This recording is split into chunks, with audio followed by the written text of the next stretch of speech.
E pra você, como que foi quando ela voltou pro Raça, assim, depois de muito tempo? Cara, eu tava numa outra fase. Acho que eu já tava me descobrindo enquanto pessoa mesmo, assim. Com 12, eu lembro que meus interesses já estavam se voltando pro palco novamente. Eu não tinha mais essa parada do palco depois da novela. Demorou um pouco pra eu querer estar no palco de novo. Porque eu voltei direto pra dublagem. Foi. E na dublagem eu me encontrei muito. Vocês sabem, a dublagem dominou boa parte da minha vida. E aquele estilo de vida de ser dublador e de poder ir pra escola de manhã, ir pra dublagem à tarde e ter apenas a minha vidinha ali, sabe assim? Também foi uma fase muito importante, porque da novela, quando minha mãe voltou pra banda, a gente voltou pra Vila Formosa, que foi o lugar onde eu nasci. Então eu só fui criar raízes mesmo onde eu nasci nessa fase, na minha pré-adolescência. Foi a casa onde eu morei mais tempo. Então, enquanto ela tava voltando, eu tava criando raízes, assim, eu vejo, sabe? Meio que redescobrindo a minha história, de onde eu vim. As escolas ali desse período marcam muito a minha vida, porque eu fui da particular pra pública e tive duas vivências super diferentes na mesma fase. E ali que eu comecei a querer voltar pro palco. Com 13, 14 anos, que eu falei, mãe... A gente foi ver alguns musicais em São Paulo, lembra, né? Fomos ver Amigos em cartaz. Eu nunca tinha ido. Eu acho que eu tinha ido no teatro só com a escola antes disso, sabe? Foi. E aí eu lembro que eu fui pela primeira vez, tipo, no teatro Renault, que era o Abril na época, né? Fui ao teatro. E eu lembro que esse dia a gente assistiu Miss Saigon. Miss Saigon, exatamente. E na mesma noite a gente subiu pro Teatro Brigadeiro. E a gente foi assistir Rock Show. Então acho que assim, foi uma descarga tão forte de informações na minha cabeça. Foi importante ali. Foi importante, eu lembrei que eu gostava daquilo. E eu falei, nossa, une tudo que eu tô meio que coletando. Não, eu me lembro da cena, porque quando o Thiago Abravanel entrou no palco em Miss Saigon, que tinha uma cena, né, que ele fazia, e ele falando pra mim, é isso, mãe, você tá vendo que junta o ator com o cantor? Eu me fascinei naquele momento. Falei, que demais. Eu falei, sim, é muito incrível, né? Fazer musical é muito incrível. Demais. E, tipo, eu tenho um lado que ele sabe de... Estudei em Macunaíma, Teatro Macunaíma, em São Paulo. Eu fiz também. Por alguns anos, mas eu não completei porque eu fui pra música de fato. Eu optei... Então você também tinha isso do... Nossa. Sim, também ia pro teatro. Também queria ir pra esse lugar do musical, tal. Mas eu vou fazer. Agora eu vou fazer tudo. Minha mãe sempre foi a entertainer. Ela sabe entreter, sabe, assim, levar o negócio, sabe? Sempre foi isso. Sim. Total. Mas eu falei, nesse dia ele ficou encantadíssimo, assim, como a gente teve essa avalanche de musicais esse dia, a gente realmente ficou embevecido, assim, das coisas. E por causa do Orkut, olha isso, né? Conheci um amigo que morava próximo de mim. Esse amigo, na comunidade do High School Musical. Um beijo, Di. Te amo. Obrigada por isso.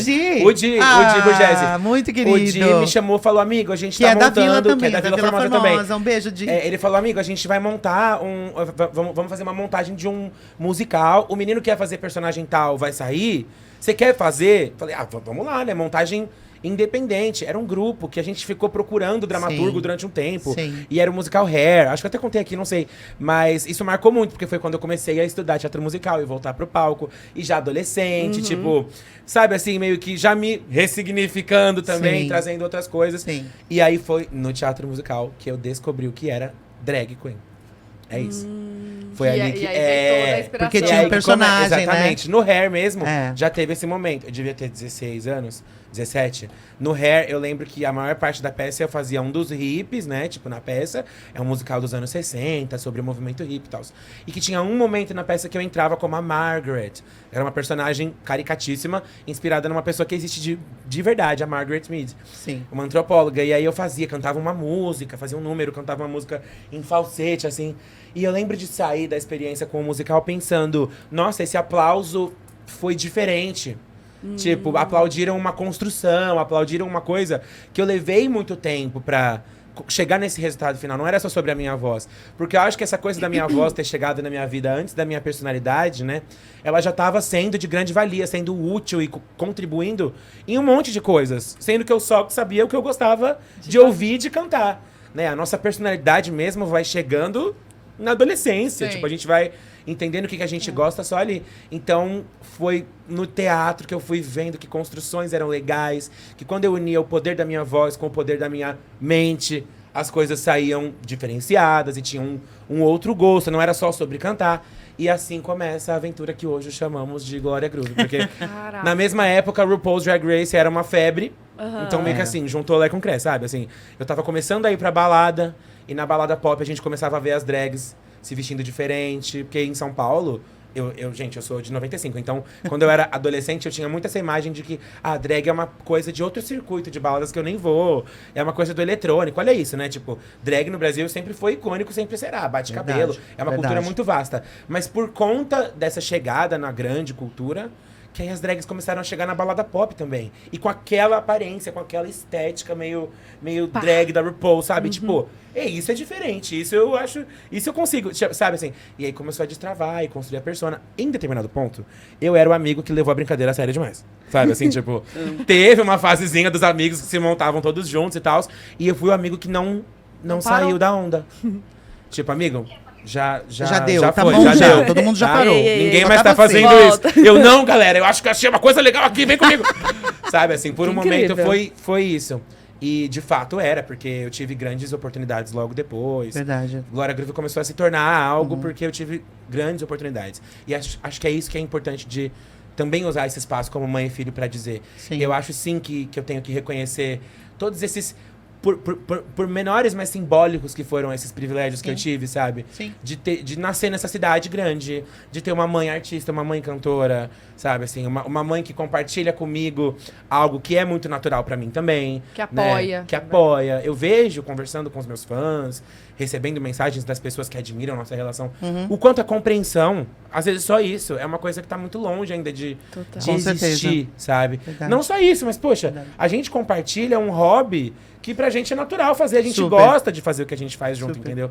E aí eu fiquei... Aí esses dias eu lembro que eu parei pra pensar, nossa, quanta gente não compartilha nada da hora com a própria mãe, assim, algo que faça naturalmente, sabe? Assim, às vezes colocam uma distância muito grande, né? Uma hierarquia muito... Claro, eu acho que sim, a gente tem que honrar pai e mãe, são super, né? Sim, claro. Mas não...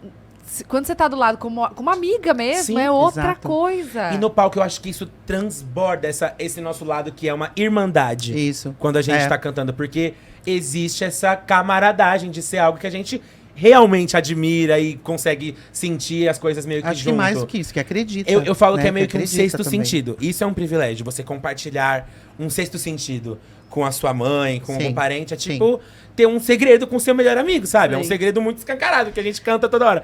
Mas, sabe, é essa sensação. Você falou de segredo, eu tenho que comentar com vocês o dia que a Glória me disse sobre a Glória Groove. Ah, que eu contei que porque a Glória Groove era uma história coisa. de eu vou sair pra balada, que eu saía pra balada com os meus amigos montada, mas essa Glória não tinha nome ainda. Era só uma diversão. Tá, e a primeira vez que você viu... Sim, só que eu trabalhando, eu não via nada. Lembra que eu ficava viajando? Então Teve um ela não dia tinha que eu te cheguei... desmontado ainda. Não. Ainda não. Teve um dia que eu cheguei de viagem e falei assim, mãe, queria te contar uma coisa. Falei, conta. E ele ficou com uma cara assim, eu falei, que foi? Ele falou assim, eu montei uma drag. Aí eu, drag queen? Ele falou, sim, eu sei que você sabe que é uma drag queen. Eu falei, não, tudo bem, só tô querendo entender. Você montou uma drag queen pra sair pra balada? Não, não só isso. Falou, vou te contar. Eu me montei antes, no começo, pra sair com os meus amigos. E eu saía, não tinha nome. A drag, tá? Sou eu, Daniel montado. Tá. Ou de personagem, né? De princesa, de isso, qualquer coisa de assim. bruxas. Sempre tinha. Tinha foto da escola que ele foi de freira, que De tinha uma festa cisne fantasia. branco, Tinha de tudo, malévola. eu já tava acostumada. Cada hora uma coisa. Inventava um negócio. Cabelos variados, quero Sim, pintar também de temas. azul. Sempre Você temática. mesmo que se montava, tipo, Eu me que fazia tudo, montava, né? ou os amigos da época, nem sabia direito ainda. Não, e aquela criança que fazia propaganda, sempre queria, eu quero pintar meu cabelo de azul. Eu falo, Daniel, não pode. Você é contratado de uma agência, não é você que manda mais a sua imagem. Mas eu quero pintar meu cabelo de azul. Falei, mas não pode. Enfim, então vem daí. Essa drag, eu acho que já vinha desde lá de trás. Com certeza. Dentro, né? Então, quando ele falou, eu falei, tá, eu entendi, mas peraí. Você se montou de drag, como é que você se maqueia?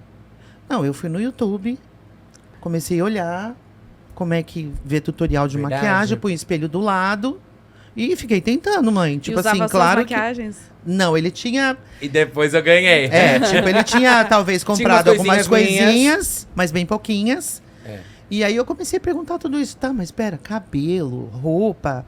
Ah, eu peguei uma peruca da China, sei lá de onde que ele comprou. Isso, a da Que era, Margaret. que era muito parecido que eu com comprei o pra fazer cabelo a dele. peça. Tava lá. E tava só lá. desembrulhei. E aí começou uma blusa que era minha, pra Bom. fazer um vídeo, porque ele botava tudo no YouTube. Glória Groove, aí ó, veio o nome. Aí eu perguntei, né, mas como que é o nome dela? Ele falou, Glória Groove. Eu falei, eu gostei do nome. Gostei do nome. Ela falou, gostei do nome. Ele é bem musical, bem sonoro. Mas de onde você tirou esse nome? Aí ele contou a história toda. Misturado com GG, por causa de mim, por causa da Gloria Gaynor, por causa de tudo que a gente viveu. Ele botou numa panela, sacudiu e saiu Gloria Groove. Eu falei, tá, filho, mas agora você vai sair montado? Você vai não sei o que? Mãe, eu tô... É assim, ó, nem os meus amigos acreditam na minha drag. Aí ele falou essa frase. Mas você vai ver aonde eu vou chegar com ela. Aí eu falei, se você... É sério. Eu falei, se você acredita, vamos. É isso. Vai em frente. Vai fazendo o que você achar que tem que fazer. E foi depois dessa conversa que aí sim, minha mãe ela me deu. Sim. Porque eu perguntei sobre pincéis, sobre tudo. Fechado, tipo assim, ela sempre teve muita coisa. Então ela deve ter visto uma parada que tava lá sem usar há muito tempo, falou, por que eu tenho esse parado aqui se tem uma drag em casa? Não, e ele tinha pouquinhos pincéis, assim. Eu tinha um daqueles da China que vem 300 enorme, assim, um case se amarra, enorme né? Vai dobrando e amarra. E você usa aí eu fui lá, peguei o meu e dei pra ele. Não, e eu ganhei da minha mãe. Esse é seu. Eu falei, não, fica com esse agora que você Muito não especial. tem. Depois eu compro outros pra mim. Ele ficou, acho que uns 2 ou 3 anos. É verdade. Com esse meu kit de pincéis, até ele comprar os até novos pra ele. Até os meus, enfim, que eu comprei. Aí trazia esponjinha, aí não sei o quê, um blush, E sempre, aí tinha... Lembra que eu falei que eu sou pezão? Até os 18, 19 dele, era 41. Eu só passei a usar o mesmo tamanho que a minha mãe. Sim. Nessa fase que eu queria ser drag. Então era o momento perfeito pra eu usar os sapatos dela. Aí minha mãe, você tem um sapato vermelho? Tenho. Tá aqui o sapato vermelho. Eu também calçava 41 já, né? Com mãe, você tem você tem uma blusa de paetezinha assim, não sei o que tenho, tá aqui. Mãe, tem uma saia, não sei o que tenho, tá aqui. Então eu lembro que alguma coisa que você gravou, que eu não lembro o que é, era uma caixa, um programa de uma caixa que você gravou com Ian Montenegro. Ah, eu lembro disso. Eu lembro que ele veio procurar uma blusa, não sei o que devia ter paetê, uma saia mais comportadinha. E sempre tinha, que eu tenho mãe cantora, então exato, alguma coisa sempre tinha. Porque ele falou, mãe, você é a primeira drag da minha vida. Porque de dia você tava em casa fazendo almoço, você me levando pra escola, de noite você saia do quarto... transformada, maquiada, uma blusa com brilho. É muito diferente. Pegava ver a nossa salto, mãe, minhas pastas. Eu falava, de onde que saiu essa mulher? Que não tava aqui durante o dia. Isso pra mim já era uma referência drag. Total. Que minha mãe em Pensando casa, gente... nesse ponto, é isso, minha mãe em casa é uma blusinha, um shortinho de lycra, com o cabelo preso. Me dá um chinelinho, uma bermuda, uma blusinha de alcinha. Melhor coisa, né? A basique. Quem me conhece sabe. E aí ela ia trabalhar, ela fazia uma escova muito pra fora. Passava preto em volta do olho. Não, tem que mudar, né? Sabe, você vai pro assim, palco. Usava paetê. Brilho. Falava, quem é essa pessoa? E ela cantando, eu lembro da sensação de ver minha mãe cantando, falando, nossa... essa mulher não tem nenhum problema, ela tá muito plena. Sabe, assim, tipo, real, parecia outra pessoa na minha cabeça de criança. Tipo, é uma coisa que tomou conta ali, sabe? Sim. Não é doido, isso é uma referência drag. Os filhos enxergam. Muito. Gente, você tá falando, eu tô assim, meu Deus, como minha filha deve viver. Não, com certeza, isso. como uma diva, com certeza. É verdade. Tudo é isso quando a gente é criança, né? Esse fascínio. Então, você vê mais esses privilégios. Tipo, você falou do negócio que eu falei pra você, que eu aprendi a maquiagem no YouTube. Eu já sou de uma fase onde as drags têm a mãe drag YouTube, né? No passado, pra você ter uma mãe drag, alguém que te ajudasse a fazer um negócio, você precisava participar de uma comunidade, entendeu? Exato. Tipo assim, isso é mais um privilégio que eu acho que se acrescenta a essa questão geracional. De eu ser quem eu sou, nesse tempo onde eu vivo, onde eu tive tantas oportunidades e chances e momentos onde eu pude me ver, sabe? Assim, drag foi mais um desses momentos que acabou perdurando pela vida, mas foi um momento onde eu achei muita identificação, sabe? Eu vi que aquilo englobava tudo que eu via minha mãe fazer, tudo que eu fiz no teatro, um pouco do que eu fiz na dublagem, um pouco do que eu queria fazer no musical, enfim. Tudo eu podia viver todo o através artístico daquilo, dele né? foi pra drag, né? É isso. Tudo. Ele juntou tudo e jogou nela. Olha. Aí É mágico. É isso. Foi quando eu entendi que eu era meu próprio... Eu falei isso lá no Taz, ele achou o máximo. Eu falei, quando eu entendi que eu era meu próprio Walt Disney e que a Glória Groove era somente meu Mickey Mouse. É verdade. Era meu jeito de fazer a magia. É verdade mesmo. E, enfim, o resto é história. É a carreira que vocês conhecem. Mas eu acho muito legal a gente... Tipo, ter todo esse panorama do que foi a minha parada, porque o que eu mais ouço agora, quando eu tô nos lugares com ela e que ela tá cantando e que ela tá se apresentando e falando a minha história, eu ouço isso. Agora eu entendi. Tipo, todo Tá mundo tudo explicado. fala muito isso. Nossa, agora eu entendi, tá tudo explicado. E é muito fascinante pra mim que existe esse fascínio sobre como que alguém chega numa Glória Groove, como que acontece isso, e que só da gente contar a nossa história, a reação é, como que não seria isso, né? Tipo, não tinha como. Não tinha outro jeito, né? Porque a gente tem muita experiência juntos também, antes de tudo isso acontecer, de gravar juntos em estúdio, fazer backing. Era muita coisa misturada. Quando ele começou realmente a falar... quero fazer isso, né? Eu falei, então vem, né? Vamos fazer. Porque você foi começar... Isso é um ponto importantíssimo, né?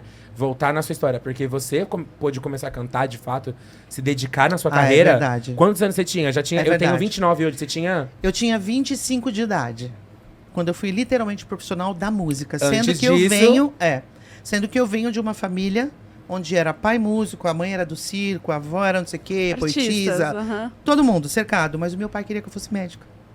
Então, tipo assim, a gente brigou a minha adolescência inteira pra eu cantar. Ele ainda sendo músico da noite, ainda tocando. Eu toda com essa vontade. Eu me via sempre, como eu falo, eu me enxergo. O Danielzinho pequenininho era a Gina pequenininha. Que cantava pra vovó, pra titia, pra todo mundo. E seu pai era você que Exato. passou Só que por sem tudo querer, toda é. noite, não A queria que experiência você... que eu passei com ele, quando eu tive o Dani, eu falei, opa, se ele vier com o dom, eu vou fazer completamente diferente, que é o que eu falo pra ele.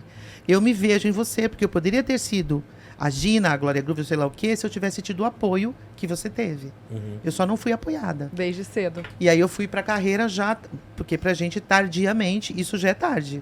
As pessoas começam, como algumas pessoas, com 4, 5 anos de idade. Acho que do meu lado. Tipo, Então eu fiquei na vida burocrática 10 anos até eu tomar coragem, receber uma proposta e pular num buraco escuro.